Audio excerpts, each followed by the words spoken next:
Hey, this is Michael J. Flores. And for those of you who are watching this on YouTube, we have a feature on the 5 with Flores blog called You Make the Play, which involves, well, it's exactly what it sounds like. In this edition of You Make the Play, I propose the following situation. The opponent, who has successfully played nothing to get him to this position, has a heck of a board, Tron in place and a Platinum Angel tapped. But your spot isn't too bad. This is Game 3 of Mono Blue Fairies against Tron. Game 1, you eventually got your butt handed to you by Mindslaver. But Game 2, you locked up long with Riptide Laboratory Inventor Shaper Savant. And now your sideboard seems to have shown up. Glenelender Archmage is in play for the good people. Archmage is good for 2 Mindslavers usually, and you've already got Riptide Laboratory on the board. Now the opponent is playing Tormod's Crypt. What should you do? If you want to check out what some of my readers have said about this situation, go ahead and click the link to the right. Don't worry, the video will still be here when you get back, or you can watch it fresh on 5 with Flores. Or keep watching and see what I did.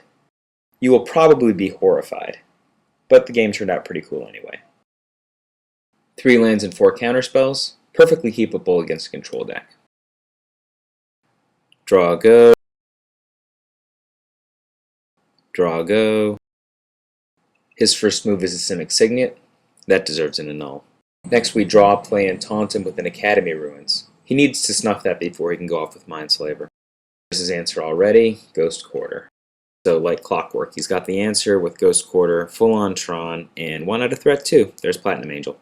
Because the Angel's stuck, he's going for Gifts Ungiven as well. We aren't going to let that happen, Mana Leak. Now that he's tapped, we can easily resolve the dominating spell, Glenelender Archmage. It's like 2 hard counters stapled onto a 2-2, and we already have the Laboratory. Honestly, the 6 here should have tipped me off. Here's the play. Did you figure out what you were going to do? I felt like since he hadn't resolved anything, like a Gifts or even a Thirst, and already mised Tron, there was no way he had a Mindslaver to punish me for tapping out, so I went for the 2-for-1. I was obviously wrong. Now the fun starts. Pat Chapin actually called my play unacceptable. But I got hit with Mindslaver, have nothing particularly wonderful in hand, and I'm just going to buy a ton of time with the recursive power of Riptide Laboratory Fog Machine. So I just keep getting in where I can. And this is my play. I'm playing Spellstutter Sprite as an instant, blocking the Platinum Angel, and then picking it back up with Riptide Laboratory. And now I've got 3 of them. Awkward.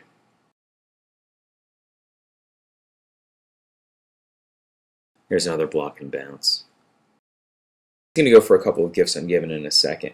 Now I can't stop the gifts with my hand, but I can try to sculpt the gifts so that they don't hurt me any more than the Mindslaver did.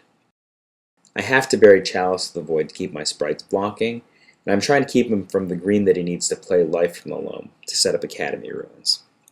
I can actually deal with Mindslaver, but Sundering Titan, I have to respect the size of its body as well as its ability to control my resources. He can't actually cast Life from the Loam, and I'm going to Spellstutter Sprite his Signet here so that he still can't cast Life from the Loam. We're going to Mana Leak the Mindslaver here, but even if it's stuck, we would have had Stifle.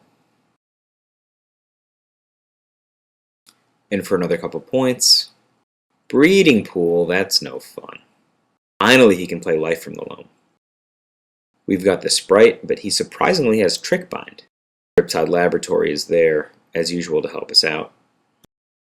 Unfortunately, we don't have the mana to block Platinum Angel this turn.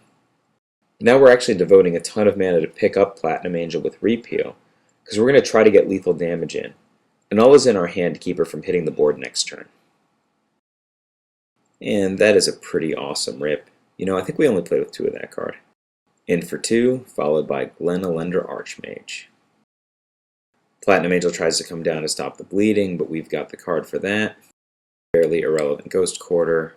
We're not really worried about the Loam at this point, because he's on 6, and that's exactly how much power we've got. Lucky. That's how you get the games that you don't deserve. Riptide Laboratory.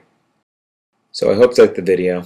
I know I made kind of a bad play there, but I felt like there was a lot of room to make up for it with the Riptide Laboratories, and especially the Gifts Ungiven splits at the end.